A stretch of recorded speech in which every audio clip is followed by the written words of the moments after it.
All good things must come to an end. Nothing lasts forever, and that's especially true with dynasties in the NBA, from the Boston Celtics of the 60s, which never seemed to go away, to the Bulls of the 90s and the signature Last Dance in 1998, to an extent the San Antonio Spurs and the trio of Tim Duncan, Tony Parker, and Manu Ginobili. Nothing lasts forever.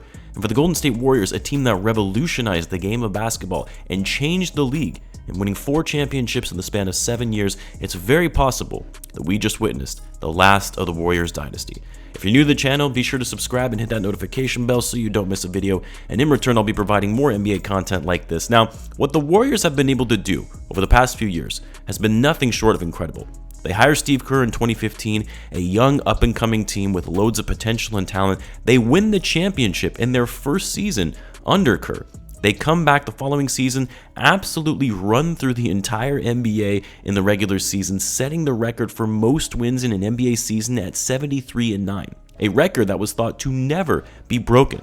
That said, they do lose in the finals, blowing a 3-1 lead to the Cavaliers in a crushing blow, but unfortunately for them, they were able to get a ring chaser in Kevin Durant, who left his own team that couldn't beat the Warriors. That gets them another 2 titles. KD leaves after tearing his Achilles in the 2019 finals, and at that point, a lot of people actually thought the Warriors were done. Kevin Durant bounced, Klay has a season-ending injury, which ended up turning into 2 seasons. Curry got injured, which led to the Warriors finishing with the worst record in the league, but no. They come back fully healthy and with the right rule guys around them, with Gary Payton II, Jordan Poole, and even Otto Porter, and they come back to win the title last season in 2022. When everyone thought they were done, they came back and showed the world why they were still the champs. But fast forward to where we are now. The Warriors get eliminated in the second round of the playoffs against the LA Lakers in pretty convincing fashion, falling behind 3-1 and then getting blown out in Game 6 to finish off the series. And so the question now remains, is this the end of the Warriors? Have we seen the last of the dynasty, more specifically the core of Steph, Klay, and Draymond, and how does this team approach the offseason and beyond as they prepare for a world post Splash Brothers? Now, I've made a couple videos recently on the Warriors and some of the mistakes that have been made by the front office as they attempt to put together a timeline post Curry, and one of the biggest pieces is an uncertain offseason for this team and actually the future of GM Bob Myers, who at least at the time of this recording is still without a contract extension going into the offseason. And this really shouldn't be that much of a surprise, because as much as Bob Myers gets to take the credit for assembling this dynasty, you have to remember that Myers himself did not draft Curry or Klay Thompson. Adding Kevin Durant wasn't some impressive feat when Kevin Durant was already wanting to come to the team anyway, and the team, or the future for which he has been trying to build post-dynasty, has not been great. Drafting James Wiseman 2nd overall, they realized he was so bad after having sent him down to the G League, they traded him for parts. They draft Kuminga 7th overall before Franz Wagner and Moses Moody 14th overall. None of these players, I would say, have this amazing potential to become franchise-level players. And then, of course, the worst move of them all, handing Jordan Poole a massive contract extension to the tune of $140 million with incentives, prioritizing extending Poole while letting the key role players of the 2022 championship team go, like Otto Porter and GP2. Luckily for them, they were able to get GP2 back in the form of a trade, but also taking the overpay of a contract that the Blazers gave him.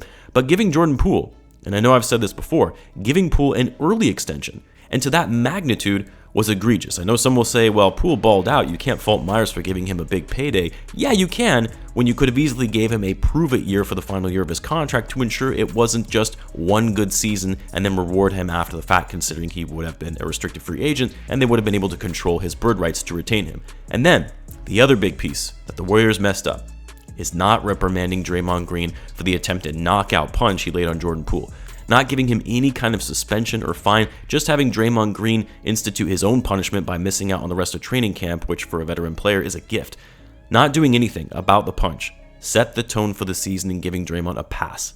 That's not going to sit well with the younger players, and it's certainly not going to sit well with Jordan Poole, which clearly impacted his overall confidence and performance in this season. And you could even go as far as to say that Poole's play really hurt the Warriors from advancing further in the playoffs, as he had a horrendous series against the Lakers, shooting the team out of games. Granted, Poole, simply put, has to be better. The punch aside, he has to be smarter and more self-aware as a player. But paying Poole that kind of money that you gave him, the kind of money you pay franchise cornerstones, and there is nothing to indicate Jordan Poole, even based on last season, is going to be that type of player. $140 million for a player coming off the bench who is inconsistent and an inefficient player. That's a recipe for disaster for your future, as the contract itself is going to make it very hard to trade Poole if you decide you want to move on from him.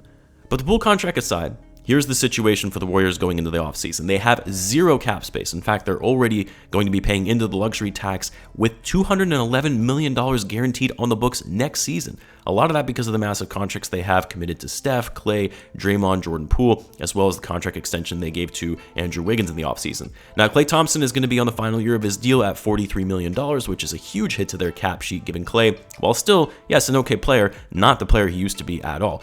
And that was case in point when you saw Game 6 Klay dead after he went 3 for 19 in an elimination game.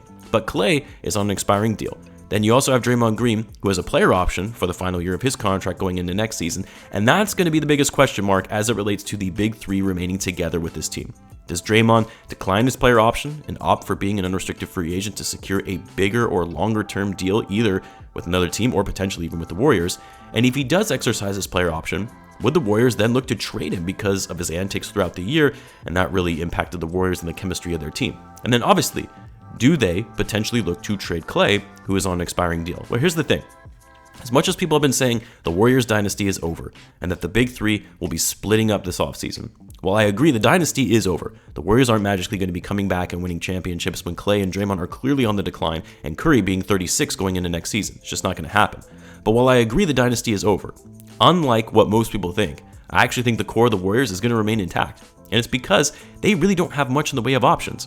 Look, at the end of the day, as much as Draymond thinks he's worth some massive contract extension, I get that he wants to get one final big payday in his career. It's not going to happen because despite Draymond and the value that he brings to the court, he's still not as effective as he used to be when he was in his prime. And you also have to take on the headache and drama that comes with Draymond Green. And I personally think Draymond's going to realize that when him and his camp assess the landscape with the limited cap space most teams have throughout the league this summer. Draymond will either need to go to a bad rebuilding team that actually has cap space to offer him a big contract that he's looking for, which I don't think Draymond wants to do at this stage of his career, or he has to take a pretty significant pay cut if he wants to still be on a title contending team that has a role for him, which even for most title contending teams, they have little to no cap space to sign him at a small amount. At which point you would either be looking at him declining his player option and the team executing a sign-in trade so that the team that he wanted to join could actually make the money work to operate over the cap. But despite all of this, given the landscape of the market, the limited cap space teams have this offseason, and the fact that Draymond's value isn't that high after his so-so season, and of course the fact that he's 33 and starting to decline, leads me to believe that he's going to be picking up his player option after he realizes it's unlikely he's going to get better offers than the $27.5 million he's owed on that option. Or he declines his player option and signs a longer-term deal with the Warriors that would pay him less annually but more guaranteed money over time in, say, a 2 or 3 year deal, which would give the Warriors somewhat more cap flexibility on their side. Because look, if Draymond declines his player option and leaves the team as a free agent, it's not like they, the Warriors, suddenly get $27 million that he's owed in cap space back on their books. No, they were already operating over the cap and paying the luxury tax with that. They don't stand to benefit from a cap perspective by letting Draymond walk. Now, they would benefit from getting Draymond off the team if they feel that his antics are having a negative impact on the team, but strictly from a cap perspective, there would be no benefit by losing Draymond in free agency.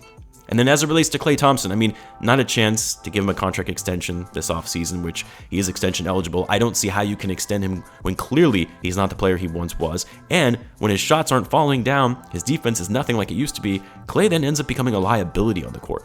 Case in point, a minus 33 in that Game 6 against the Lakers, which was a team worst for that game. So they'll likely let Klay, going into the final year of his deal, see how he does, and then assess what a potential contract extension might look like before he hits free agency. But I would not be shocked if they just let him walk at that point when he does become a free agent. And then as it relates to Steph isn't going anywhere. He'll likely be a Warrior for life. Yeah, by the end of his deal, when he's making close to $60 million when he's 38, it's going to be an overpay. But at that point, it'll be viewed more as a loyalty contract for everything he has done and brought to the organization. And Steph is currently still playing at a high level, so there's no reason to look and try and move him. So long story short, the Warriors are more than likely set to run things back, not because they necessarily want to, but rather they don't have much in the way to work with given their limited cap space, the bad contracts they have on their books, the fact that Draymond is more likely to pick up his player option, and as it relates to trying to move guys like Jordan Poole or even Andrew Wiggins for that matter, good luck finding a team that is going to be willing to take on their contracts to be a glorified role player on over $100 million deals. When I think most teams recognize that both players' success is in big part because of the system they have found themselves in the Golden State Warriors. Unless, of course, the Warriors shock the NBA world and blow up their roster by trading their big three to start fresh on a new timeline and get a bunch of assets to build for the future, especially for the amount they could probably get for Steph Curry. But I really don't see that happening, not after everything they have built to just tear it all down that quickly, especially moving on from Steph. So while yes, the dynasty is likely over, this likely was the last dance, it's not because the big three will be broken up. It's more so the fact that the Warriors will continue to decline further by keeping their core intact, which will put an end to the dynasty. Let me know what you guys think in the comments. As always, be sure to subscribe, and I will see you guys in the next one.